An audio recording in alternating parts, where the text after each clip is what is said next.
So, very good morning, and today we are discussing about a very important topic which is applicable in most of the subjects. So, the topic of discussion today is personality, Hindi में जिसको हम व्यक्तित्व बोलते हैं। Personality के संदर्भ में हम लोग बहुत अवसरों पे सुनते भी हैं और हम लोग ये भी जानते हैं कि किसी भी व्यक्ति की जो पर्सनालिटी है वो बड़ी आकर्षक होनी चाहिए, ऐसा हम बोलते हैं। लेकिन पर्सनालिटी के इस संप्रत्यय को, इस कॉन्सेप्ट को बहुत वेगली इंटरप्रेट भी किया गया है और अभी भी इसके इंटरप्रिटेशन लगातार जारी है। वैसे अगर हम कॉन्स्टिट्यूशन के दृष्टिकोण से देखें तो ये जो शब्द है वो पर्सोना से बना है। पर्सोना ग्रीक भाषा का एक शब्द है और ग्रीक भाषा के इस शब्द का मतलब होता है मास्क। मतलब एक तरह से हम लोग एक मास्क को अपने ऊपर पहने हुए होते हैं और उसके अनुसार लोग हमारा इंटरप्रिटेशन करते हैं हमारे व्यक्तित्व का। अब मास्क से मतलब क्या है कि जैसे कोई व्यक्ति पॉलिटिक्स में है तो पॉलिटिक्स में रहने वाला जो व्यक्ति है वो हमेशा अपना बिहेवियर ऐसे रखता है कि पब्लिक उसके गुणों से इम्प्रेस हो, उसको वोट दे, या इस तरह का उसका व्यवहार रहता है। जैसे एक टीचर है तो टीचर हमेशा एक आइडियलिस्टिक मॉरलिस्टिक बिहेवियर शो करने के लिए हमेशा ऐसा व्यवहार दिखाता है, तो वो उसने एक टीचर का मास्क पहन रखा है। या एक पॉलिटिशियन ने पॉलिटिक्स का मास्क पहन रखा है। और कुछ लोग ऐसे भी होते हैं जो एक मास्क ऊपर पहने हुए होते हैं लेकिन उनके भीतर पर्सनालिटी कुछ और होती है।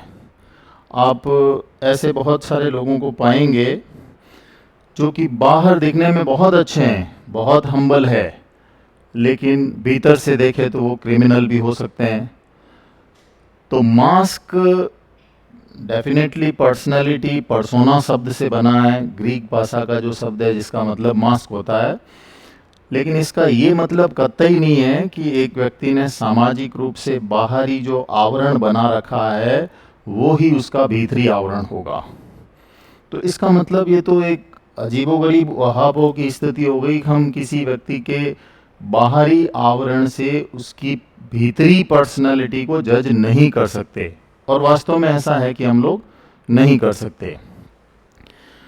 आपने चार्ल्स शोभराज की एक कहानी, बहुत पहले एक बहुत बड़ा क्रिमिनल हुआ था, कई मर्डर उसने कर दिए, तो बाहर बड़ा मीक और पोलाइट, मतलब दुनिया में किसी से मिलता तो लोग एकदम इम्प्रेस उससे हो जाते थे। चार्ल्स शोभराज एक क्रिमिनल हुआ करता था, उसकी स्टोरी आप देख सकते हैं। वो जिससे भी मिलता उसको हाईली इम्प्रेस कर देता, बड़ा प्रभावित कर देता, लेकिन बाद में पता चला कि वो तो कई लोगों को मार चुका है। जबकि बाहर ही would always amicably put his personality before the people. So people always misjudged. और फिर अगर पर्सनैलिटी केवल बाहरी मास्क से ही डिफाइन कर सकते हैं हम, कि बाहरी रूप से जो दिखता है उसी से अगर हम पर्सनैलिटी का आकलन करने चले, तो व्हाट अबाउट महात्मा गांधी? वो तो कुछ हड्डियों के ढांचे से ही बने हुए थे, बिल्कुल छोटा सा उनका कद था। What about Abraham Lincoln? Abraham Lincoln बिल्कुल पिचके हुए गाल के एक पर्सन थे और बिल्कुल छोटा कद और दुबला पतला शरीर, but he became the president of America, the most powerful person of the world. तो बाहरी आवरण से तो पर्सनालिटी जज। So is the case of George Bernard Shaw, English के बहुत अच्छे लिटरेरियन फिगर रहे हैं। वो भी ऐसे ही दिखते थे, लेकिन जब उनसे लोग बात करते थे तो बड़े इम्प्रेस होते थे। आप लाल बहादुर शास्त्री की तरफ चले जाएं कि बहुत छोटे कद के नाटे व्यक्ति, बट उनके कुछ व्यक्तिगत गुणों के कारण वो आगे बढ़े और इस तरह से वेल एस्टेब्लिश हुए। So is the case of many other examples. We can put example of Sachin Tendulkar. He is short-sized. He speaks in a feminine voice, but when it comes to his professional representation. He's so strong and we admire, everybody admired Sachin Tendulkar. So personality के इस वेग concept को केवल mask से नहीं समझा जा सकता। इस बात को बाद के बहुत सारे साइकोलॉजिस्ट ने समझा और उसके बाद कुछ पर्सनालिटी की कुछ थ्योरीज डेवलप हुई, बहुत सारी थ्योरीज डेवलप हुई पर्सनालिटी की। भाई पर्सनालिटी को जब ऐसे नहीं समझा जा सकता है तो सब ने अपने अपने तरीके से पर्सनालिटी को समझाना शुरू किया। तो उन थ्योरीज में कुछ ऐसी थ्योरीज हैं जो कि, जैसे एक थ्योरी आती है कॉन्स्टिट्यूशन थ्योरी, है ना। कॉन्स्टिट्यूशन का मतलब है कि शरीर जिस प्रकार से बना है उसके हिसाब से लोगों ने पर्सनालिटी को डिफाइन किया। उसमें से एक सेल्डन थे,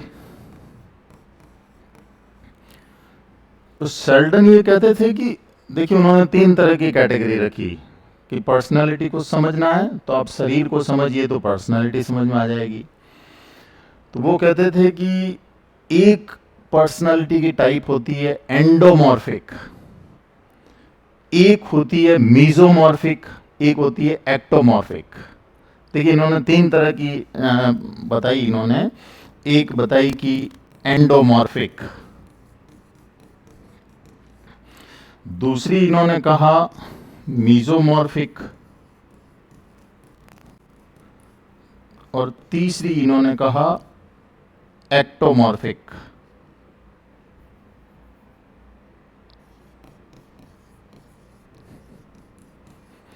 अब तीनों में क्या है, इन्होंने कहा कि जो एंडोमॉर्फिक होते हैं, एंडोमॉर्फिक यानी जो फैटी मोटे शरीर वाले जो पर्सनालिटीज होती है, दोज आर कॉल्ड एंडोमॉर्फिक। मोटे और शरीर से थोड़े थुलथुले से होते हैं, मीन्स ट्यूबी टाइप के पर्सन्स होते हैं। और फिर उन्होंने शरीर बता के ये भी कहा कि ये कैसे होते हैं, कि हैप्पी गो लकी टाइप के होते हैं, यानी ये बड़े खुशनुमा मिजाज के होते हैं और दूसरों के साथ हंसते बोलते हैं, दुखी नहीं होते हैं। इसीलिए शायद समाज में कि खुश रहता है इसलिए मोटा ताजा हो गया। ये उनका एक इंटरप्रिटेशन था। मीजोमॉर्फिक ये कि थोड़े जो मस्क्यूलर होते हैं, बॉडी बिल्ट अच्छा होता है, स्टाउट होते हैं, स्ट्रांग होते हैं, तो इनको फिर बैलेंस्ड बता दिया सेल्डन ने। सेल्डन के साथ एक इनके और सहयोगी साइकोलॉजिस्ट थे क्रैचमर, तो वो भी इसी विवरण में आगे सहमति देते हैं कि हाँ, शरीर के आधार पर पर्सनैलिटी के कॉन्स्टिट्यूशन को समझा जा सकता है। एक्टोमॉर्फिक मीन्स दुबले पतले लोग। अब दुबले पतले शरीर के साथ में अक्सर एक एट्रीब्यूट जोड़ दिया जाता है कि दुबला पतला है मतलब चिड़चिड़ा है, दुबला पतला है मतलब आसानी से अपने निर्णय नहीं लेता है, बुझा बुझा सा रहता है घर में, मतलब एक तरह से इंट्रोवर्ट टाइप का पर्सन है। तो सेल्डन ने इस तरह के कॉन्स्टिट्यूशन पॉइंट ऑफ व्यू से, शरीर की बनावट के दृष्टिकोण से इस तरह से सेल्डन ने एक विवेचन किया। कुछ लोग सहमत हैं कि नहीं, पर्सनालिटी को आप शरीर से कैसे आ सकते हो, it's not possible. But several examples when we see, only just now I gave you the example of Sachin Tendulkar, I gave you the example of many of the film actors, those who are bodily not constituted well but they are performing good. तो Seldon की theory से बहुत सारे लोग इस वजह से सहमत नहीं होते हैं कि भाई ऐसा थोड़ी होता है कि आप इस तरीके से पर्सनालिटी को आंको। तो कुछ लोग कहते हैं कि भाई ऐसा नहीं है। दूसरी एक थ्योरी आती है वो फ्राइड की, सिगमंड फ्राइड की एक बड़ी इंपॉर्टेंट थ्योरी है, वो कहलाती है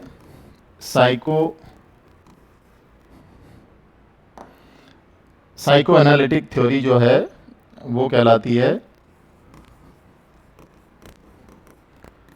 साइको एनालिटिक थ्योरी। वो कह रहे हैं कि पर्सनालिटी को समझना है तो ये मनोविश्लेषण का विषय है।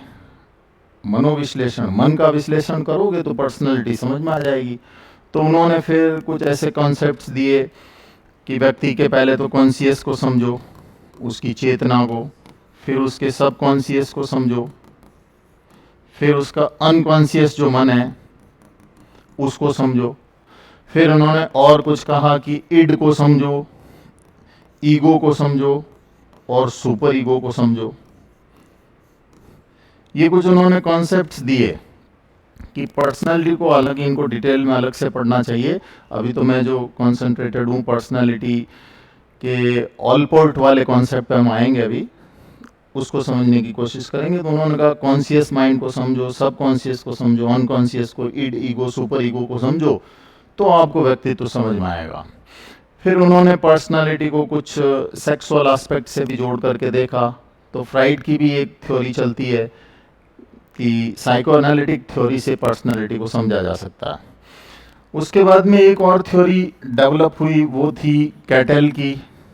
कैटेल और ऑलपोर्ट, ये दो विद्वान हुए हैं, इन्होंने पर्सनालिटी की ट्रेड थ्योरी डेवलप की। इन्होंने पर्सनालिटी की ट्रेड थ्योरी को डेवलप किया। कैटेल और ऑलपोर्ट कहते थे कि पर्सनालिटीज कुछ विशेष ट्रेड्स, ट्रेड्स का मतलब होता है कुछ गुण, कि जैसे somebody इज ऑनेस्ट, तो ये उसका एक गुण हुआ। somebody इज करेजियस, दो गुण हुए। somebody इज कंपेंशनेट, तीसरा गुण हुआ। तो they have made many lists, और फिर उन्होंने कैटेगराइज किया कि इस लिस्ट वाले ऐसे होते हैं, इस लिस्ट वाले ऐसे होते हैं। तो इस तरह से ट्रेड थ्योरी को डेवलप किया कि पर्सनालिटी कुछ ट्रेड्स का मामला है। It's not all about body, it's not about conscious, ये तो कुछ गुण होते हैं जिनसे एक पर्सनालिटी बनती है।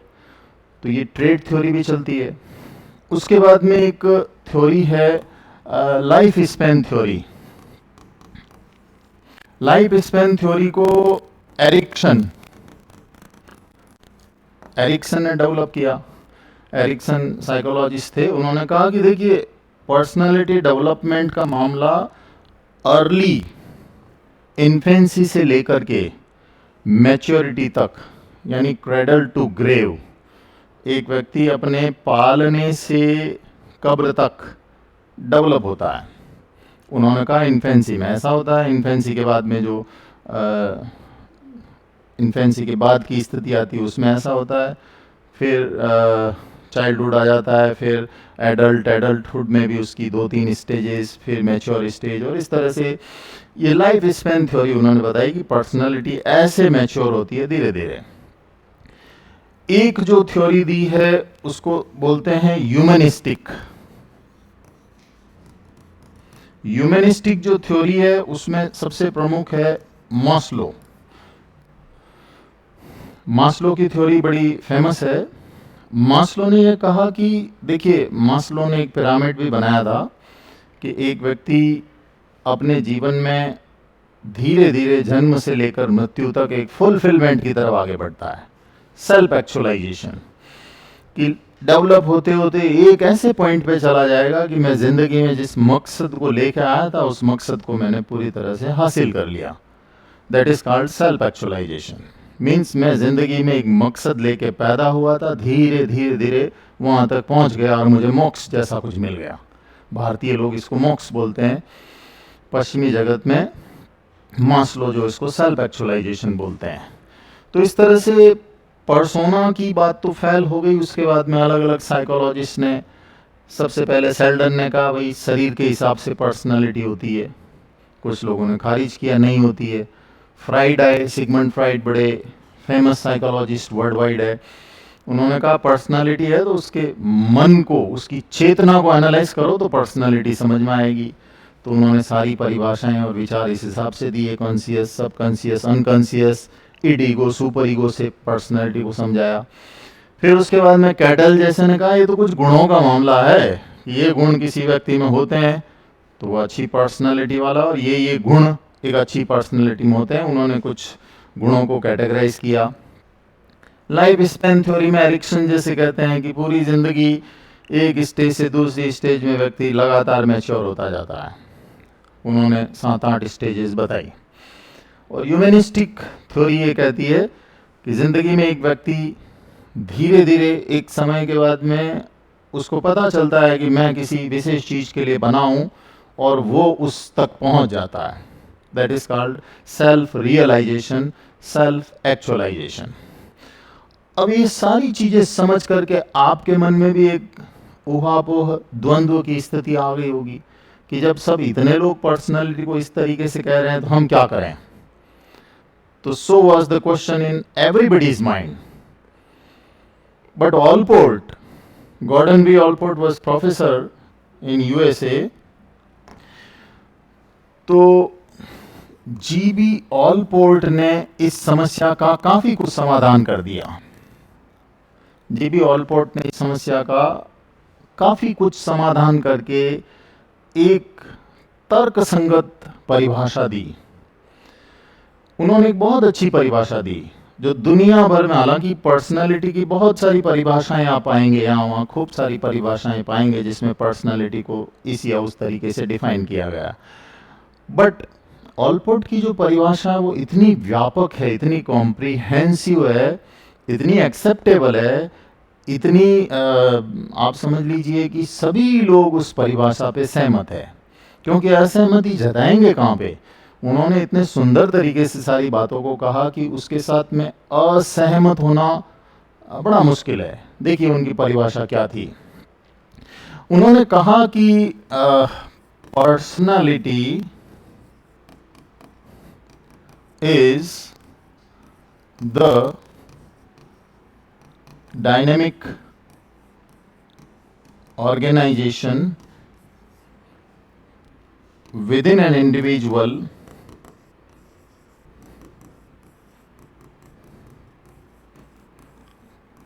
of those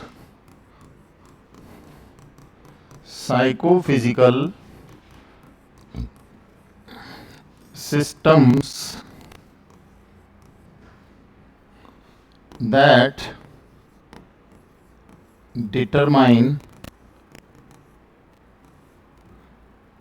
their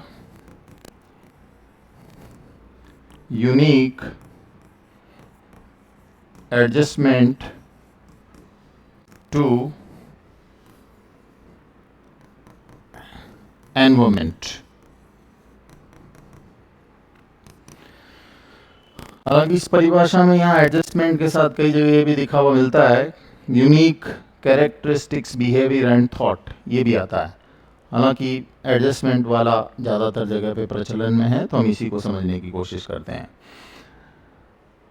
Gordon B Allport की ये परिभाषा दुनिया भर में इतनी फेमस हुई पर्सनालिटी की कि जब भी आपसे कोई पर्सनालिटी के बारे में पूछे, and if you do not caught Allport, this means that you have not studied personality properly, because Allport was the one who included every aspect of the personality and nothing remains debatable when we take into consideration this definition of personality। तो personality की definition इतनी व्यापक और इतनी acceptable दुनिया भर में क्यों है, उसके कुछ कारण हैं, हम समझने की कोशिश करते हैं। सबसे पहले तो उन्होंने विवाद खत्म कर दिया ये कह के कि पर्सनालिटी क्या है, डायनेमिक। डायनेमिक मीन्स आज आप जो है वो कल नहीं रहेंगे, परसों नहीं रहेंगे और 10 साल बाद में नहीं रहेंगे। And this is but natural that person changes because of the social environment, because of the orientation to the friends, because of the social media we see, and because of the lot many things we interact with, that makes the personality dynamic। आप आज स्वस्थ हो कल बीमार हो गए तो आपका बिहेवियर चेंज हो जाएगा, व्यक्तित्व चेंज हो जाएगा, चेहरे की रंगत उतर जाएगी, सब कुछ बदल जाएगा। आज आप इंडिया में हो, थोड़े दिन बाद फॉरेन भेज दें तो आपकी रंगत ही बदल जाएगी। क्या तो लटके झटके से बोलते हो, क्या आपके अंदर बहुत सारा नॉलेज आ गया, भाषा बदल गई, कपड़ा बदल, पहनने का तरीका बदल गया, भारतीय चीज़ों को आप उस तरीके से देखने लग गए, यार ये क्या है, हमने तो फॉरेन में ये देखा है। Means it is dynamic. And if we see the personalities of the people some 100 years back, they were quite different, बहुत अलग थे आज से। आप सोचिए दादा साहब फाल्के ने जब अपनी पहली फिल्म बनाई राजा हरिश्चंद्र, तो पूरे देश से उनको एक हीरोइन नहीं मिली अपने हीरो के लिए फिल्म बनाने के बाद। बॉलीवुड के वो तो बॉलीवुड इंडस्ट्री के एक तरह से संस्थापक वही थे दादा साहब फाल्के। तो राजा हरिश्चंद्र पुरुष का रोल तो मिल गया, लेकिन उसकी पत्नी का रोल निभाने के लिए पूरे देश से एक भी महिला नहीं आई, बिकॉज पूरे देश में ये माना जाता था कि अच्छी पर्सनालिटी की महिलाएं कभी भी फिल्मों में नहीं जाती है, या दूसरे पुरुष की पत्नी नहीं बनती है, भले ही वो फिल्मों में ही बने, लेकिन नहीं बनती है. Even to your surprise I would tell you that he went to red light area. Mumbai के रेड लाइट एरिया में गए जहाँ प्रोस्टिट्यूशंस होती है कि शायद ये रोल निभा ले कुछ पैसे दे के. दे ऑल्सो डिनाइड, हमारी भी कोई इज्जत है भाई, हम नहीं आएगी इसमें. Dada Saheb Phalke was so disheartened because he invested a lot कि हीरोइन नहीं मिली. तो एक रेस्टोरेंट में बैठे थे, रेस्टोरेंट में उनको एक वेटर ने लाके कुछ कॉफ़ी वगैरह दी. पुरुष था वो, तो उसकी अंगुलियां देखी, बड़ी लेडीज़ जैसी थी. उसको कहा भाई तू दाढ़ी मूछ मुड़ा के मेकअप करके हीरोइन बन जाएगा. तो कहा मुझे क्या मिलेगा, तेरी सैलरी कितनी है, 5 रुपये महीने की. उस वक्त इतनी होती थी. ठीक है तुझे 10 रुपये दे देंगे. अब किसी की सैलरी में डबल हाइक कर दो. हाँ कर दी उसने. आज भी यूट्यूब पे देख लेना कि वो पुरुष हीरोइन बना हुआ है. अब सोचिए उस जमाने में पर्सनैलिटी के डायमेंशंस क्या थे. Lady would not agree to appear in films. आज ऐसा करो, दादा साहब फाल्के जैसा एडवर्टाइजमेंट निकाले तो लाइन लग जाएगी हीरोइंस की, धक्का मुक्की हो जाएगी बहुत भयंकर वाली. अब हम कहेंगे वो अच्छा था या आज अच्छा है, हम ये नहीं कह सकते. पर्सनैलिटी डायनेमिक है, हम चेंज होना ही होना है. हम आज जैसे हैं वैसे भविष्य में नहीं रहेंगे. तो व्यक्तित्व बदलता रहता है, बहुत सारे फैक्टर हैं जो उसके ऊपर कारगर होते हैं, काम करते हैं. तो पर्सनालिटी को उन्होंने डायनेमिक कह के एक झगड़ा ख़त्म कर दिया कि पर्सनालिटी इज़ डायनेमिक. आप ये कह दो गई, सेल्डन ने कहा कि शरीर ऐसा होना चाहिए, एंडोमॉर्फिक, मेसोमॉर्फिक, एक्टोमॉर्फिक. तो शरीर से क्या लेना देना. शरीर अगर मोटा है तो क्या व्यक्ति चिड़चिड़ा नहीं हो सकता. वो तो ये कह रहे हैं कि नहीं हो सकता. वो तो एंडोमॉर्फिक पर्सनालिटी हमेशा हंसमुख होते हैं. उन्होंने इसको ख़त्म कर दिया ऑलपोर्ट ने कि इट इज़ डायनेमिक. ये डायनेमिक है, समय के साथ साथ जैसी परिस्थितियाँ होती है वैसी वैसी बदलती जाती है. एक ही घर में एक भाई है स्मोकिंग करता है या ड्रग एडिक्ट है, दूसरा बहुत अच्छा है, क्योंकि दोनों का ओरिएंटेशन अलग है, दोनों के डायनेमिज्म अलग है. दोनों जहाँ जहाँ जैसे जैसे ओरिएंटेड होते हैं वैसे वैसे बदलते जाते हैं. तो dynamic aspect and dynamic organization somewhere. ये डायनेमिक ऐसा नहीं है कि कंसिस्टेंटली आप एकदम बदल जाते हैं. ये डायनेमिज्म भी ऐसा है कि आप समय के साथ में बहुत धीरे धीरे ऑर्गेनाइज तरीके से बदलते हैं. ऐसा नहीं है कि आप एक ही दिन में सारा बदल गए.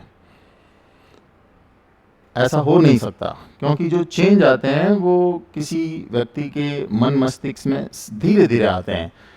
तो डायनेमिक ऑर्गेनाइजेशन उन्होंने कहा, तो इससे बात थोड़ी और अच्छी हो गई. और विद इन एन इंडिविजुअल, ये कोई हम सामाजिक पर्सनालिटी की बात नहीं कर रहे हैं. We are talking of one individual's personality. It may be a male, it may be a female, or any gender. So it is, we are talking of one individual, very clearly mentions here. Then उन्होंने कहा psychophysical, इस शब्द ने क्रांति ला दी. मनोशारीरिक, इस शब्द ने तो इस परिभाषा में, ये मतलब इस परिभाषा की आत्मा कह दीजिए. ये जो शब्द है इस परिभाषा की आत्मा कह दीजिए इसको. ये नहीं होता तो शायद ऑलपोर्ट की परिभाषा इतनी फेमस नहीं होती. Because psychophysical means personality is not only physical. केवल आपका जो बाहरी आवरण दिखता है ना वो पर्सनालिटी नहीं है. कि हम शरीर से कोई व्यक्ति सुंदर है, दिखने में अच्छा है, अच्छी है, हम अगर ये कहते हैं फिजिकल तो ये थ्योरी हमारी फेल होती है. फिर तो महात्मा गांधी इतने महान व्यक्तित्व बन ही नहीं सकते थे, because he was bodily fragile, weak. अब लाल बहादुर शास्त्री, अब अब्राहम लिंकन, अब Bernard Shaw and lot many historical figures. साहित्य में एक बेन जॉनसन हुए, बड़े काले कलूटे थे लेकिन साहित्य में बड़ी पूजा होती है उनकी. सो एवरीवेयर अगर आप फिजिकल एस्पेक्ट से किसी की पर्सनालिटी को मापने चले हो तो आप गलत कर रहे हो. एक व्यक्ति फिजिकली बहुत अच्छा हो सकता है, दिखने में स्ट्रांग हो सकता है, स्टाउट हो सकता है, मस्कुलर हो सकता है, लेकिन उसमें कुछ गुण नहीं है तो आपको उससे नफरत हो जाएगी. और फिजिकल एस्पेक्ट ही अगर पर्सनालिटी का मानदंड होता है तो फिर तो बहुत सारी जगहों पे वही जीतते, वही आगे बढ़ते, उन्हीं को सम्मान दिया जाता। लेकिन ऐसा नहीं है, उन्होंने दोनों शब्दों को शामिल रखा कि इट इज साइकोफिजिकल, कि फिजिकल अच्छा होना एक एडवांटेज की स्थिति है, नो डाउट। एक व्यक्ति शरीर से स्वस्थ है, कहीं इंटरव्यू देता है, और एक व्यक्ति शरीर से अस्वस्थ है, थोड़ा बुझा बुझा सा है, वो भी इंटरव्यू देता है। दोनों ने सवालों के जवाब बराबर दिए, लेकिन शरीर से स्वस्थ वाले व्यक्ति को प्रेफरेंस मिल जाएगी थोड़ी सी, तो इम्पोर्टेंस तो इसकी भी है, लेकिन ये कॉम्बाइंड काम करता है साइको के साथ। साइको मीन्स ऐसे हजारों मनोवैज्ञानिक गुण जिसमें आपके इमोशंस एस्टेब्लिश्ड है, आपके अंदर भाई गुस्सा है तो गुस्से को आप एक पॉजिटिव फोर्स के रूप में काम में लेते हैं, आप दूसरों के प्रति एम्पैथेटिकल है, आप हर एक चीज़ को भावनात्मक रूप से अच्छे से समझते हैं, आपके सारे गुण जो एब्स्ट्रैक्ट सेंस के हैं, जो दिखते नहीं हैं, वो बड़े अच्छे हैं। तो ये साइको और फिजिकल दोनों का कॉम्बिनेशन बनता है। मान लीजिए आपके पास में ये 60% है और ये 40 है, तो भी आपका काम अच्छा हो जाएगा। ये 60 है और ये 40 है, तो भी आपका काम हो जाएगा। लेकिन एक चीज दूसरे को रिप्लेनिश कर देती है, एक कम है तो दूसरा उसको भरपाई कर देता है, कि भगवान ने नाटा कर दिया लेकिन गुण दूसरे अच्छे दे दिए, तो बैलेंस हो गया। लेकिन दोनों को साथ रखना जरूरी है। आपके पास में लाख अच्छे गुण हैं, बट आप अगर फिजिकली शरीर से अच्छे नहीं हैं, तो फिर कहीं न कहीं थोड़ा बैलेंस बिगड़ जाएगा ना। स्टीफन हॉकिंस कहते हैं उनका 98% शरीर काम नहीं करता था, एकदम कुर्सी पे ही सोए रहते थे स्टीफन हॉकिंस। लेकिन उनकी उनकी सोच, उनकी वैज्ञानिक सोच, और उसके कारण आज दुनिया भर में उनको सम्मान से काम में लिया जाता है। तो उनका तो रेशियो 98 ही था, but still he was a great personality. लेकिन फिर भी अगर शरीर ही नहीं होता, श्वास ही नहीं लेते, तो फिर तो बात ही खत्म हो जाती। तो साइको फिजिकल में जनरली ये रेशियो बैलेंस्ड होता है, लेकिन अगर ये इम्बैलेंस्ड भी है तो एक चीज दूसरी चीज की भरपाई अच्छे से कर देती है। लेकिन हाँ, पर्सनालिटी साइको फिजिकल है, इसमें कोई डाउट नहीं है। और ये कहकर ही इन्होंने इस परिभाषा को इतना फेमस बना दिया, दुनिया में एक्सेप्टेबल बना दिया, कि इसके ऊपर ज़्यादा विवाद नहीं होता है कि पर्सनालिटी की परिभाषा में ऑलपोर्ट बोल दिया, इसका मतलब सब कुछ बोल दिया। अब दूसरी किसी परिभाषा को कॉट करने की जरूरत नहीं है। दैट डिटरमाइन,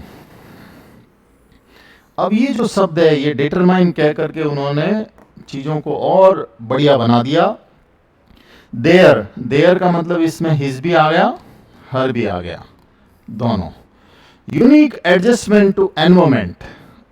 अब जब हमने एनवायरमेंट कह दिया है ना, और डिटरमाइन कह दिया, और एक यूनिक एडजस्टमेंट भी एक पर्सन का कह दिया, तो हमारे सामने कुछ ऐसे डिटर्मिनेंट्स आ गए। यानी किसी भी पर्सनालिटी के कुछ डिटर्मिनेंट्स होते हैं, ये हम ऑलपोर्ट की परिभाषा से ही निकाल रहे हैं। ऑलपोर्ट की जो परिभाषा है,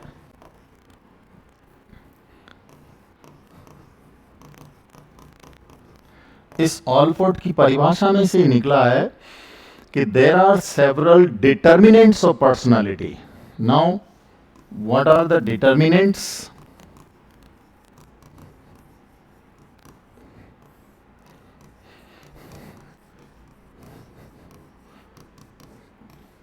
So these determinants of personality are according to Alport's definition, which we have already discussed. वो डिटर्मिनेंट्स कौन से हैं? तो हम सबसे पहले आते हैं फैमिली डिटर्मिनेंट्स, दूसरे आते हैं सोशल डिटर्मिनेंट्स, तीसरे हम आते हैं एजुकेशनल डिटर्मिनेंट्स, चौथा हम आते हैं इमोशनल डिटर्मिनेंट्स, पांचवा हम आते हैं एस्पिरेशनल डिटर्मिनेंट्स। छठा हम आते हैं फिजिकल डिटर्मिनेंट्स। और सातवां हम आते हैं psychological determinants. How your personality is determined, आपका जो व्यक्तित्व है, जैसा रिक्शन ने भी कहा कि लाइफ स्पेन में पर्सनैलिटी डेवलप होते होते बिल्कुल अलग हो जाती है। आप लोग अभी जिस पर्सनैलिटी में बैठे हो, मैं 10 साल आप लोगों से मिलूं तो हो सकता है मैं आपके व्यक्तित्व को देख करके एकदम सरप्राइज हो जाऊं, wow you are this and that, वो हैं आप। या उसी व्यक्तित्व को देख के मैं आश्चर्यचकित हो जाऊंगी, इतना कैसे बदल गए, तो बहुत अच्छे हुआ करते थे। ये मेरे लिए, आपके लिए, सबके लिए लागू हो सकता है। तो ये बदलाव क्यों आता है व्यक्तित्व में? तो ऑलपोर्ट ने जब ये कहा कि that determine their individual characteristics, behaviour and thoughts या unique adjustment to their environment, दोनों में से किसी बात को ले लीजिए, तो सबसे पहली बात आती है फैमिली डिटर्मिनेंट्स। पर्सनालिटी के जो फैमिली डिटर्मिनेंट्स हैं वो जबरदस्त हैं, इतने जबरदस्त हैं कि हम परिवार से हमारा व्यक्तित्व जितना बनता है उतना दूसरी कोई संस्था प्रभाव नहीं डाल पाती। और परिवार में ऐसी हजारों चीजें होती है, thousands of such determinants and factors which put some special impact on your personality। हजारों ऐसी चीजें होती है। अब परिवार के अंदर क्या क्या ऐसी चीजें होती है? अब जैसे परिवार में मान लीजिए एक ही बच्चा है, आप सोचिए उसकी पर्सनैलिटी बिल्कुल अलग तरीके से डेवलप होगी। उसको कभी पिकनिक में भेजेंगे कि नहीं भेजेंगे, हमारा एक बच्चा पता नहीं गाड़ी को कुछ हो जाए, भेजा ही नहीं, तो उसका जो लोगों से ओरिएंटेशन है कम हुआ। इकलौता है तो अलग से उसको गाड़ी तक नहीं दिलवाएं, पता नहीं कोई गाड़ी से एक्सीडेंट हो जाए। इकलौता है तो हर जगह उसको पैम्पर्ड रखते हैं, साथ ले जाना करना, उसको बैड टी ला के देना। इकलौता है इसलिए सारे लोग लाड भी एक्स्ट्रा करते हैं, दुनिया भर के खिलौने उसको ला के देते हैं। इकलौता इसलिए ऐसा होता है। तो उसकी पर्सनैलिटी निश्चित रूप से अलग डेवलप होगी। वहीं घर में 4 बच्चे हैं तो आप सोचिए उनमें लड़ाई झगड़े भी होंगे, ये भी होगा वो भी होगा, प्यार का भी बंटवारा होगा, तो उसकी पर्सनैलिटी अलग तरीके से डेवलप होगी। ये सब परिवार में ही तो हो रहा है। परिवार में ही तो उसका नाम रखते हैं। मैं कह रहा हूँ आपने उस बच्चे का नाम कुछ ऐसा वैसा रख दिया टॉमी टाइप का, तो सोचिए उसकी वैसी हो जाएगी। नाम आपने विक्रमादित्य रख दिया और नाम आपने घसीटाराम रख दिया, जिंदगी भर जैसे जैसे घसीटा सुनेगा उसको अपने नाम से ही नफरत हो जाएगी। उसको लगेगा जैसा नाम है वैसा ही मैं हूँ। धीरे धीरे उसके नाम रखने का भी इतना असर उसके ऊपर हो गया। आपके घर के अंदर मंदिर का आकार कैसा है, छोटा है, बड़ा है या नहीं है, या कोई पूजा का स्थल आप जिस भी धर्म के हैं उसका है या नहीं है, उसका भी असर आपके ऊपर होगा। घर में पूजा पद्धति कैसी है, उसका भी असर होगा। घर में पिताजी, बड़े भाई वो कौन सी पुस्तकें पढ़ते हैं, इसका भी असर होगा। घर में आप टीवी प्रोग्राम कौन सा देखते हैं, क्या आप कोई डिस्कवरी के इन्वेस्टिगेशंस देखते हैं, या कोई सास बहू वाले सीरियल देखते हैं, या फिर किसी हास्य के शो को देखते हैं, तो आप लगातार कई महीनों तक देखते हैं, तो उसका भी असर आपके व्यक्तित्व पर होगा। आपके घर में स्टडी टेबल है कि नहीं है, और अगर है तो वहाँ आपका पढ़ने का पैटर्न क्या है, आपको किस तरीके का पैटर्न सिखाया गया है, उससे भी आपके अचीवमेंट्स और पर्सनैलिटी के ऊपर असर होगा। आपके घर वाले आपको कपड़े कैसे पहनने के लिए, कई गाँवों में बच्चे बच्चियों को कहते हैं नहीं ऐसे ही कपड़े पहनोगे, तो धीरे धीरे उन कपड़ों के हिसाब से अपने व्यक्तित्व को ढाल देते हैं। अब उसमें शर्मिलापन है या बेबाक तरीके से अपनी बात को रखते हैं वो, लेकिन उनका व्यक्तित्व उसके अंदर जरूर बोलेगा। तो परिवार में तो ऐसी सैकड़ों चीजें हैं, सैकड़ों चीजें। परिवार में एक दादा का रोल आपके व्यक्तित्व को बदल देता है। वो दादा जो दरवाजे के ऊपर एक लाठी लेके बैठते हैं, कौन कहाँ जा रहा है उसका सारा हिसाब किताब है उनके पास, क्यों जा रहा है, कहाँ जा रहा है, कहाँ से आया, ये तमाम चीजें उसके व्यक्तित्व पर असर डाल रही है। उसके ही नहीं, परिवार के सारे लोगों के व्यक्तित्व पर असर डाल रही है, तो ये डालेगी। देयर इज नो एस्केपिंग, इससे आप बच नहीं सकते। और कितना भी बचने की कोशिश करो, परिवार में जो हो रहा है उसका आपके घर में एक दादी कहानी सुनाती है, आपके व्यक्तित्व के ऊपर उसका असर पड़ेगा। नसीहत छुपी है बुजुर्गों की हर बात में, सुनो नानी की कहानी कभी रात में। जितनी कहानियां उन्होंने सुनाई और जिस तरह की सुनाई, तिलिस्मी सुनाई, तो शायद व्यक्तित्व के तिलिस्मी बनने का एक चांस रहता है कि बड़े अजीबोगरीब तरीके के नोवेल घर में पड़े हैं, उसका असर आपके व्यक्तित्व पर आ सकता है। क्योंकि जैसी वस्तुएं जैसी जैसी सामने आ रही है, उसका ओरिएंटेशन वैसा वैसा हो रहा है। माता पिता आपको खिलौना किस तरह का लाके देते हैं, उसका असर आएगा। बड़ा भाई जो है घर में, वो कहां से क्या लेके आ रहा है, उसका असर आपके ऊपर आएगा।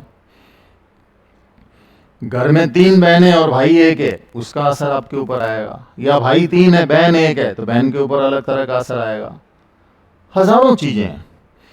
और घर में कई तरह के रिचुअल्स होते हैं, कई तरह के फंक्शंस होते हैं, कई तरह के आयोजन होते हैं। और कई घरों में देखा होगा कि झगड़े होते हैं बहुत सारे, परिवार के ही सदस्यों के बीच में गालियां बोलते हैं। तो आप नहीं लगता आपको कि उसका असर आएगा? निश्चित रूप से उसका असर उसके व्यक्तित्व पर पड़ेगा। वो भी जाने अनजाने वैसा ही चिड़चिड़ापन, वैसा ही ऑब्स्टिनेट या वैसा ही बोलने वाला होगा, वो जैसा जैसा देख रहा है।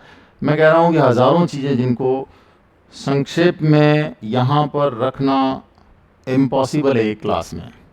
केवल एक फैमिली डिटर्मिनेंट्स के ऊपर 7 दिन तक कई घंटों चर्चा हो तो शायद हम कंक्लूजन पे पहुंचे कि इन चीज़ों का असर ऐसे ऐसे व्यक्तित्व पर पड़ता है। तो ये फैमिली डिटर्मिनेंट्स भी पर्सनालिटी के ऊपर एक बहुत व्यापक असर डालते हैं। There is no denying the fact, इसमें कोई संदेह नहीं है। Then there are social determinants, सामाजिक डिटर्मिनेंट्स होते हैं। ऐसे बहुत सारे डिटर्मिनेंट्स जिसमें हम लोग समाज से बहुत सारी बातें सीखते हैं। समाज हमसे कुछ एक्सपेक्टेशंस रखता है कि आपको ऐसा बिहेवियर रखना चाहिए, ऐसा करना चाहिए। समाज में बहुत सारी बातें प्रचलन में है और समाज का असर पेरेंट्स पे पड़ता है, डायरेक्ट हमारे ऊपर पड़ता है, इनडायरेक्टली कुछ समाज की बातें हमारे ऊपर आती है कि हम लोगों को एक पर्टिकुलर तरह का कपड़ा नहीं पहनने दिया, कि ये समाज में एक्सेप्टेबल नहीं है इसलिए नहीं पहनने दिया। तो घर वालों ने कहा, लेकिन उनके ऊपर भी समाज का असर है। और समाज में प्रचलित कितनी बातें हैं। आप सामाजिक परंपराएं या कल्चरल रिचुअल्स जो है कि जैसे घर में आपसे बड़े बुजुर्ग जो हैं वो किसी तरह के व्रत उपवास करते हैं। अब हालांकि व्रत उपवास के कुछ लॉजिक्स होते हैं, कुछ इलॉजिकल होते हैं, कुछ रिचुअल बेस्ड होते हैं, लेकिन आप लॉजिक है या नहीं है, इलॉजिकल है, आप उसको एक्सेप्ट इसलिए कर लेंगे कि ये परंपरा से हमें मिला है, तो आप उसको एक्सेप्ट कर लेंगे। कि किसी करवा चौथ से किसी की उम्र बड़ी होती है, अब ये लॉजिकल है या इलॉजिकल है, लेकिन आपने उसको एक्सेप्ट इसलिए कर लिया कि आपके घर में ये प्रचलन में नहीं है, तो वहाँ पे आप उसको एक्सेप्ट नहीं करेंगे। किसी समाज में ऐसा नहीं है प्रचलन में, तो उसको आपने एक्सेप्ट नहीं किया। तो समाज हमें बहुत सारी ट्रेडिशंस, बहुत सारी कस्टम्स, बहुत सारे रिचुअल्स, बहुत सारी ऐसी परंपराएं, विरासत थातियाँ हमें देता है, जिसको हम आगे ले जाने के लिए हमारे व्यवहार को वैसा डालते हैं कि समाज क्या कहेगा। इसके लिए आप अब देखिए भारतीय पर्सनालिटीज़ क्यों समाज से प्रभावित होती है। आप फिल्मों में देखते हैं कि कोई लड़के लड़की ने तय किया कि हम भाग के शादी करेंगे, हम कोर्ट में शादी करेंगे, हम आर्य समाज में शादी करेंगे, हम खून भरी मांग से शादी करेंगे। रेल में भागते भागते एक हाथ पकड़ के दूसरा उसको अंदर बिठा देता है, दिलवाले दुल्हनिया ले जाएंगे, वैसे शादी करेंगे। लेकिन शादी तो करेंगे। वेस्टर्न कॉन्सेप्ट तो ऐसा नहीं है, कई जगह तो शादियां होती ही नहीं है, साथ रहना शुरू हो गए, जब तक पसंद था अलग हो गए, पसंद था रहे, उसके बाद अलग हो गए। कई तो ऐसे थे, आंद्रे अगासी, स्टेफी ने कि अब हमारे बच्चे हो गए तो चलो शादी कर लेते हैं, तो ठीक है। उनके रिचुअल समाज जैसा कहता है। भारत में ये हमारे 16 संस्कारों में से एक है पाणी ग्रहण संस्कार। 16 संस्कार है ना, उनमें अंतिम संस्कार तक, गर्भाधान से लेकर अंतिम संस्कार तक 16 संस्कार। इसमें पाणी ग्रहण, विवाह भी एक संस्कार है। तो विवाह 2000 सालों की परंपरा से भारत में होता आ रहा है, समाज में सभी करते हैं, इसलिए हम भाग के करेंगे, खून भरी मांग से करेंगे, शादी तो करेंगे। तो ये आपके व्यक्तित्व पर एक असर है उस फिनोमिनल सोशल बिहेवियर का। तो सोसाइटी हमारे ऊपर कई प्रकार से प्रभाव डालती है और हमारा व्यक्तित्व कूट कूट करके उन प्रभावों को हमारे भीतर भर देता है। वो या ऑटोमेटिकली वो भर जाते हैं, हम उससे बच नहीं सकते। हम उन परंपराओं में आबद्ध हैं, इसलिए हमारा अब हमारे देखिए कई देश ऐसे जहाँ महिलाएं बाल रखती नहीं है, बहुत छोटे छोटे इतने इतने से, अफ्रीकन देशों में वैसे रखते हैं। भारत में लंबे बाल हमारी एक सोशल रिचुअल से परंपराएं कि महिलाओं को रखने चाहिए, इसलिए रख रही है। अभी एक महिला बिल्कुल छोटे बाल बना दे तो पूरे समाज उसे हिकारत की नज़रों से देखेगा और उसको अप्रूव नहीं करेगा उस बिहेवियर को। तो समस्या तो है ही है। तो ऐसी बहुत सारी बातें हैं, पहनावे को लेकर के और आचरण को लेकर के, व्यवहार को लेकर के, खान पान को लेकर के, और बहुत सारी चीज़ें एटीट्यूड को लेकर के हमारा समाज किसी व्यक्तित्व से एक्सेप्ट करता है, सॉरी एक्सपेक्ट करता है। उस एक्सपेक्ट करने के कारण हम लोग इस या उस रूप में डल जाते हैं। तो ये सोशल डिटर्मिनेंट्स कहलाते हैं कि आप चाह कर भी इनसे बच नहीं सकते, ये सामाजिक असर हमारे ऊपर होता ही होता है।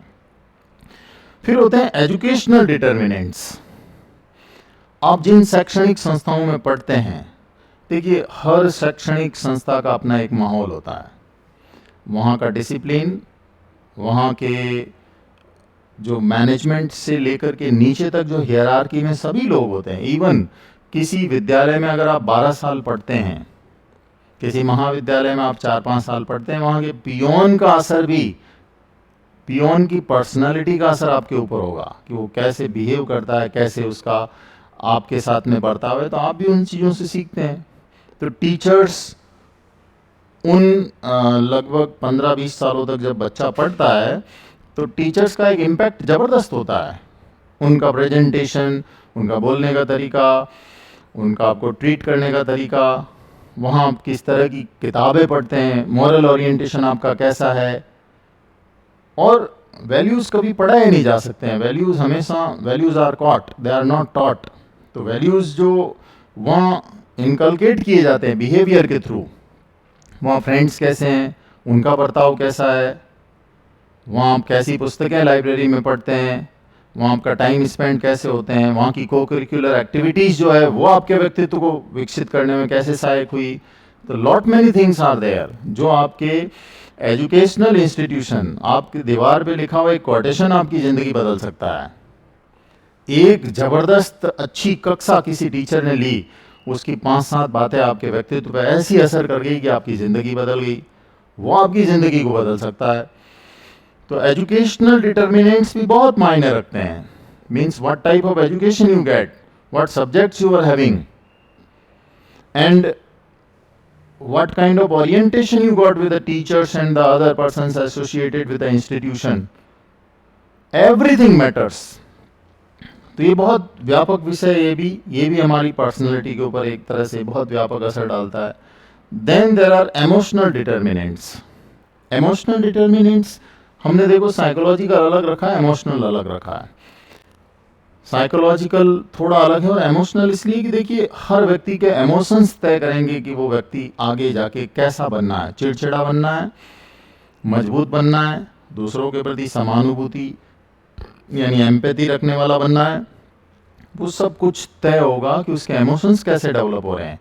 और उसके इमोशंस को डेवलप करने में परिवार, समाज, किताबें, teachers, friends, TV, religion and lot many other factors which form their self concept, उसका असर उसके ऊपर होता है।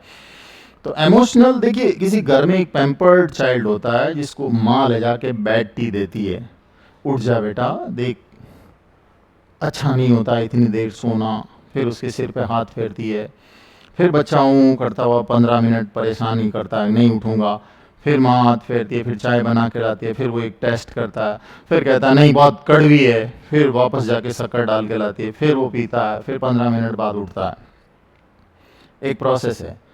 दूसरी माँ घरों में पाई जाती है जो कि उठता है या 2 लगाऊं और लगा भी देती है और फटाफट भाग के उठ जाता है। ये तो एक सामान्य व्यवहार है कि जो घर में सुबह के समय देखा जाता है। लेकिन वो इमोशंस को डिटरमाइन कर रहा है। किसी एक पॉइंट पे ऐसी धारणा है कि यार मर जाऊं, संसार में कुछ भी नहीं है, तो पहले कौन मरेगा? वो जो रोज मार खाता था, वो जो पैम्पर्ड चाइल्ड है, वो पैम्पर्ड चाइल्ड है, उसके इमोशंस इजीली डिस्टर्ब हो सकते हैं। बात भले ही डिबेटेबल है या नहीं है, लेकिन मैं ये पक्का मानता हूँ कि जो पैम्पर्ड चाइल्ड है उसके इमोशंस आसानी से डिस्टर्ब हो सकते हैं, क्योंकि उसके इमोशंस बहुत मजबूती से एस्टेब्लिश नहीं हुए हैं। तो ऐसे पॉइंट पे सुसाइडल थॉट पहले उसके आएगी जो इतना पैम्पर्ड है। ये तो आपके इमोशंस को डालने का एक छोटा सा उदाहरण दिया, लेकिन ऐसे सैकड़ों। आप देखिए, घरों में 4 बच्चे हैं, अब 4 बच्चों में किसी एक, अब खिलौने में सब में बराबर नहीं रखा जा सकता। मेले में खिलौने दिलाए तो किसी एक को ऐसा खिलौना आ गया, वो रैंडमली आ गया कि जो उससे महंगा था या प्रभावी था, तो दूसरे अब उससे ईर्ष्या करने लग गए। हमेशा बंटवारा बराबर थोड़ी होगा खान पान में, चाहे माँ करे, चाहे पिता करे या और करे। बंटवारे में कुछ तो अलग हो ना, कि बर्गर 60 रुपए का है और पिज्ज़ा 40 का है, तो वहाँ ईर्ष्या तो मन में आएगा ना, इसके लिए 60 रुपए खर्च कर दिए ये लो। ये तो एक छोटी सी इवेंट है, लेकिन ईर्ष्या का पौधा वहीं पर पनपा है। ईर्ष्या वहीं से शुरू हुई है। आपने कई बच्चों को ऐसे कहते सुना होगा, उसको तो इतना लाड प्यार करते हैं, मुझे नहीं करते हैं। बस वो वहाँ से शुरुआत हो गई ईर्ष्या की, वहाँ से शुरुआत हो गई एंगर की, वहाँ से शुरुआत हो गई एम्पैथी की। आप पेरेंट्स अगर दूसरों के प्रति एम्पैथेटिकल है, मैं तो कह रहा हूँ कि मोहल्ले में ही एक छोटी सी बात हुई कि सामूहिक नल पे पानी भर रहे हैं, सामूहिक नल पे पानी भरते वक्त आपके पिता आपके सामने खड़े और कहा चलो कोई बात नहीं, मैं लाइन में, आप महिला आप पहले भर लीजिए। तो बच्चा इसको देख रहा है कि नहीं, पिता ने ये कहा कि एक महिला है, वो तकलीफ में, घर का काम भी वो ज़्यादा देखती है, तो चलो पहले पानी वो भर ले। तो मैंने सेक्रीफाइस किया, बच्चे ने भी सीखा ऐसा सेक्रीफाइस मुझे भी करना चाहिए। तो उसके इमोशंस जो है वो दूसरों के प्रति एम्पैथेटिकल हो गए, दूसरों के प्रति आसान हो गए। और वही पिता कोई ऐसा कि जैसे ही कुत्ता देखा और एक पत्थर लिया, मारा उसको, बुरी तरह से टांग तोड़ दी कुत्ते की, और फिर हंस भी रहे हैं कि ये रोज रोज आता था अपने घर पे और मैंने आज इसको सबक सिखा दिया। तो बच्चा इसको सीख रहा है कि अच्छा, सबक सिखाने का तरीका ये होता है, चलो ठीक है, मैं भी ऐसे ही सबक सिखाऊंगा। आप जाने अनजाने अपने इमोशंस, अब देखिए वहां पर एक जानवर के प्रति एक दया आपके भीतर होनी चाहिए थी, वो दया इसलिए नहीं पनपी कि वो मिल ही नहीं रही है, वहां से सोर्स ही नहीं है कहीं किसी तरह का, तो उसमें भी वो निर्दयता पनप गई। तो इमोशंस ऐसे ही परिवार में, परिवार सबसे बड़ा स्रोत है। हालांकि परिवार ही एकमात्र स्रोत नहीं है, इमोशंस आपके एजुकेशनल इंस्टीट्यूशन में भी थोड़े थोड़े असर डालेंगे, लेकिन परिवार में चूंकि हम 17-18 घंटे रहते हैं, तो ज़्यादा असर तो ऑब्वियसली वहीं से आएगा जितना ज़्यादा हम किसी जगह पे रहते हैं। आप टीवी में भी कोई इस तरह के ही प्रोग्राम देखते हैं, चुड़ैल टाइप के प्रोग्राम, भूत टाइप के प्रोग्राम, तो ठीक है, आपके इमोशंस ऐसे डिस्टर्बेंस वाले हो जाएंगे। अंधेरे से भी डर लगने लगेगा, कई बच्चों को होता है अंधेरे से भी, कई बच्चे हैं जो जंगल में अकेले रह लेते हैं। आपके इमोशंस आपके आसपास के वातावरण से डिटरमाइन होंगे, इसमें कोई डाउट नहीं है। तो ये इमोशंस भी शैक्षणिक संस्थाओं में भी होते हैं, लेकिन चूंकि आप 7-8 घंटे का ही ओरिएंटेशन होता है, तो वहाँ अब दोस्त भी इमोशंस को प्रभावित करते हैं। आपके इमोशंस, अगर ऐसे वैसे दोस्त मिल गए, अच्छे हैं तो अच्छे इमोशंस वो डालेंगे, बुरे हैं तो बुरे डाल देंगे, और बहुत तेजी से बच्चा विकसित भी हो सकता है या बर्बाद भी हो सकता है, क्योंकि इमोशंस बड़ा इंपॉर्टेंट रोल प्ले करते हैं किसी की पर्सनैलिटी के डेवलपमेंट में।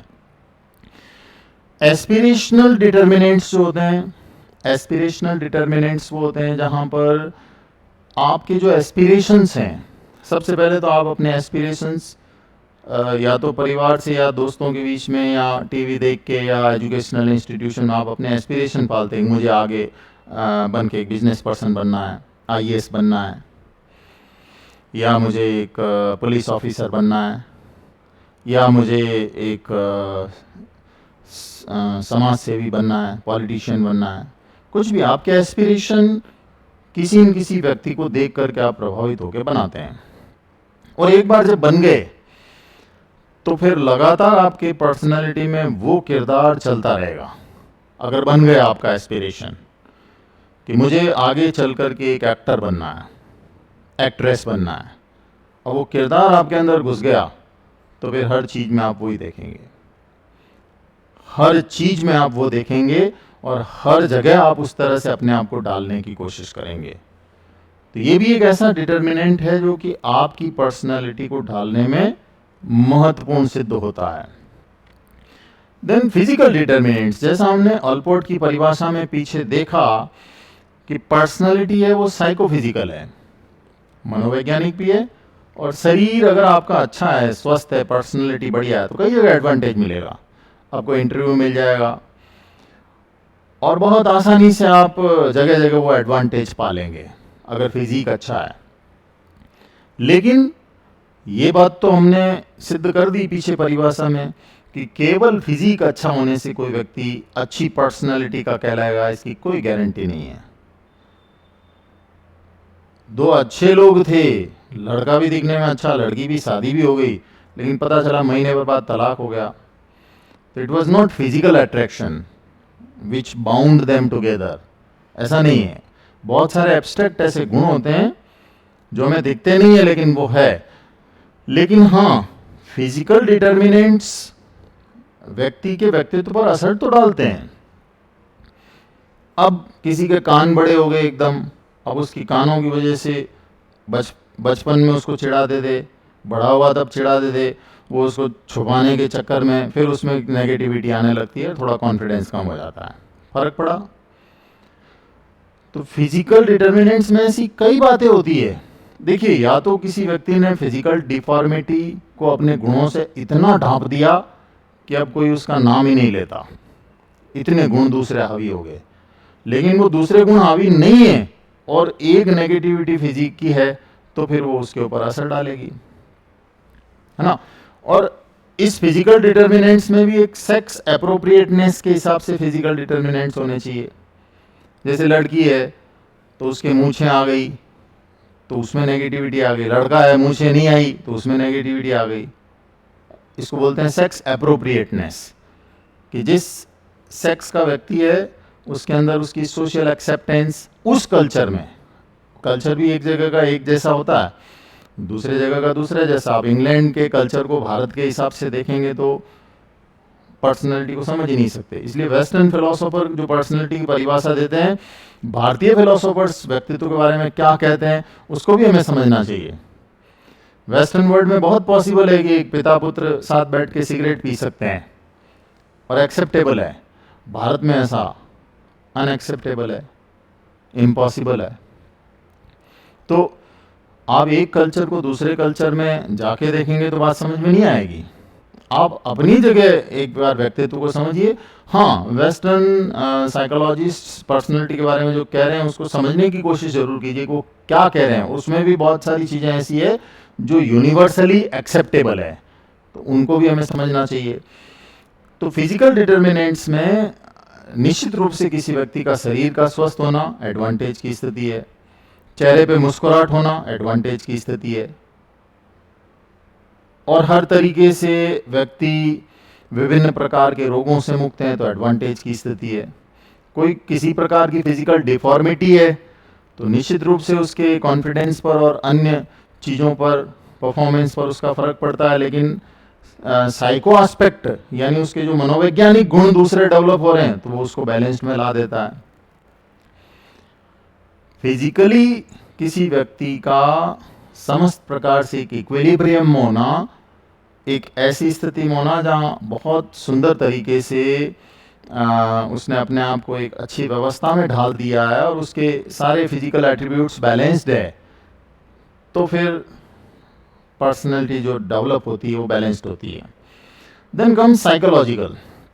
When we say psychological, there are thousands of things. मैंने आपको जब इमोशंस के अभी एग्जांपल दिए तो साइकोलॉजी में भी ऐसा ही ऐसा है। साइकोलॉजी में देखिए, आप लोग जीवन भर बहुत सारी ऐसी चीज़ें तो सीख जाते हैं, तथ्य सीख जाते हैं, फैक्ट्स आपके पास में खूब होते हैं, तथ्य आपके पास में, घटनाएं आपके पास में खूब है। लेकिन हम भीतर से देखें तो बहुत सारे ऐसे लोग हैं कि यार आदमी अमीर खूब था, पैसा खूब था, लेकिन सुसाइड कर लिया, किसी चीज़ की कोई कमी नहीं थी, लेकिन आदमी स्ट्रेस में, एंग्जाइटी में, दुख में, तकलीफ में बुझा बुझा सा रहता है, परेशान रहता है। ये कहलाते हैं साइकोलॉजिकल फैक्टर्स।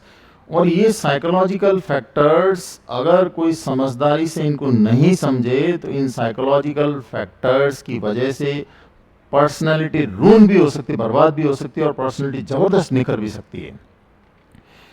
एक व्यक्ति सिगरेट नहीं पीता है, स्मोकिंग नहीं करता है, लेकिन वो अपने दोस्तों के साथ में कहीं बैठा था, दोस्तों ने कहा ले सिगरेट पी, लेकिन उसके परिवार का असर है कि परिवार में कोई स्मोकिंग नहीं करता है, फैमिली डिटर्मिनेंट्स मजबूत है, और उसने कहा हमारी 7 पीढ़ियों में भी किसी ने स्मोकिंग नहीं की, मैं भी नहीं करूँगा, ऐसा उसने सोचा। लेकिन अब साइकोलॉजिकली उसको दोस्त तोड़ रहे हैं, ले पी सिगरेट, नहीं नहीं मैं नहीं पीता। तो दूसरा दोस्त कहता है अरे ये क्या पिएगा, ये लड़कियों जैसा है, ये नहीं पी सकता, इसको क्या मालूम स्टाइलिश ज़िंदगी क्या होती है। बस ये 2 वाक्यों ने उसके ऊपर असर किया और धीरे से उसने हाथ बढ़ाया आगे, ला दे मैं भी पीता हूँ, क्योंकि 2 हथौड़े बड़े भारी थे उसके ऊपर। ये क्या पिएगा, ये लड़कियों जैसा। तो कौन लड़कियों जैसा हो, लड़का लड़कियों जैसा होना एक्सेप्टेबल नहीं है समाज, और लड़की को लड़के जैसा बोले तो एक्सेप्टेबल नहीं है समाज में।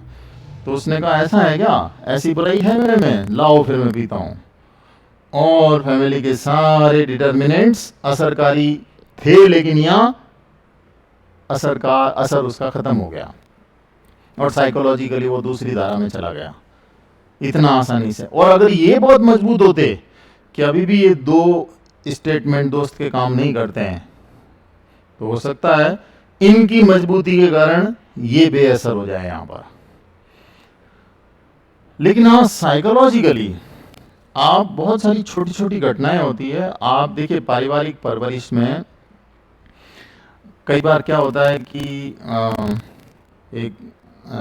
2 लड़कियां गई पुलिस स्टेशन में शिकायत करने कि सर एक शिकायत दर्ज कीजिए, आज मैं अपने घर जा रही थी तो रास्ते में एक बड़े बाल वाला लड़का ऐसे, मैं बाइक लेके जा रहा था, मेरी स्कूटी को एकदम यूँ टर्न लेके गया और मैं गिरते गिरते बची, और इट वाज वेरी हैजर्डस, बहुत नुकसान हो सकता, और वो रोने लग गई, फूट फूट के रोने लगी और आगे की बात कह भी नहीं पाई। अब उसके पास वाली सहेली खड़ी थी तो पुलिस वाले ने उससे पूछा बताओ भाई क्या हुआ था। सर ये पागल ऐसी रो रही है, स्कूटी मैं चला रही होती तो उसको गिरा के बताती। अब आप सोचिए एक ही घटना जिसमें एक लड़की इतनी इमोशनल हो रही है और वो रो करके 10 साल तक उस घटना को याद रख के उस रास्ते में जाना ही छोड़ देगी, और दूसरे वाली हंस के कह रही है कि स्कूटी मेरे पास होती तो उस नालायक को मैं गिरा के बताती। अब 2 लड़कियों के इमोशंस डिफरेंट क्यों हैं, जबकि वो दोनों सहेलियां हैं। शायद एक का ओरिएंटेशन सोसाइटी में ज़्यादा हुआ है, शायद एक को फ्रीडम ज़्यादा दी गई है परिवार में, शायद एक के पास में बहुत सारे फैक्टर्स के कारण इतना कॉन्फिडेंस डेवलप हुआ है कि वो इस घटना को सामान्य सी समझती है और उससे डरती नहीं है, बल्कि उसका मुकाबला करने के लिए तत्पर है। ऐसे साइकोलॉजिकल फैक्टर्स उसमें एस्टेब्लिश हो चुके हैं। और जहां एक बच्ची जिसको लगातार डराया गया है, परिवार में ज़्यादा फ्रीडम दी नहीं गई है, बहुत सारे अवसरों पे उसको डरा डरा के सिखाया गया है कि ऐसा हो तो हमें सूचना देना, ये ऐसा हो सकता है तुम्हारे साथ, तो उसने डर के रूप में उसको लिया। तो उसके अंदर करेज के जो इमोशंस हैं वो पुअरली एस्टेब्लिश्ड हैं। तो साइकोलॉजिकल फैक्टर्स सैकड़ों तरह के साइकोलॉजी, आप ऑनेस्टी, किसी व्यक्ति के अंदर ऑनेस्टी है दूसरे में नहीं है। अब ऑनेस्टी के फैक्टर घरों से भी आते हैं, स्कूल से भी आते हैं, कॉलेजेस से भी आते हैं। एक व्यक्ति ऑनेस्ट क्यों है कि जहाँ कहीं भी कुछ मान लीजिए किसी की कोई चीज़ मिली गली मोहल्ले में, आपके पेरेंट्स को मिली, बड़े भाई को मिली, उसने जाकर के उस संबंधित व्यक्ति को लौटा दिया। ये आपने 10 बार देखा परिवार में, तो आप भी ऐसा ही करेंगे। लेकिन आपने जानबूझ के कोई चीज़ किसी की चुरा ली और घर पे उसको सेलिब्रेट भी कर रहे हैं कि हमने आज ये ले ली, तो बच्चा जो देख रहा है उसके अंदर भी साइकोलॉजिकली एस्टेब्लिश हो गया कि इट्स ए कॉमन बिहेवियर, एक सामान्य व्यवहार है, और इस तरह से फिर वो भी उस व्यवहार की तरफ प्रवृत्त हो जाएगा। तो ऑलपोर्ट ने बड़े सुंदर तरीके से जब ये कहा कि ये कुछ चीज़ें होती है जो डिटरमाइन करती है, ये 7 चीज़ें ऐसी है जो कि पर्सनालिटी को डिटरमाइन करती है, जो उनके यूनिक एडजस्टमेंट एनवायरमेंट के प्रति यूनिक एडजस्टमेंट को डिफाइन करती है। तो that's why Allport is very important in personality. Allport की डेफिनेशन जो व्यक्तित्व की है, पर्सनालिटीज़ की सभी प्रकार की डेफिनेशन से सबसे महत्वपूर्ण है। तो आज हमने पर्सनालिटी के एक सामान्य परिचय से आगे बढ़ करके जीबी ऑलपोर्ट की परिभाषा को ही समझा, केवल ऑलपोर्ट को समझा। तो आगे की कक्षा में पर्सनालिटी के और संप्रत्यय के बारे में हम लोग पढ़ेंगे। तो आज की क्लास को यहीं समाप्त करते हैं। Thank you so much.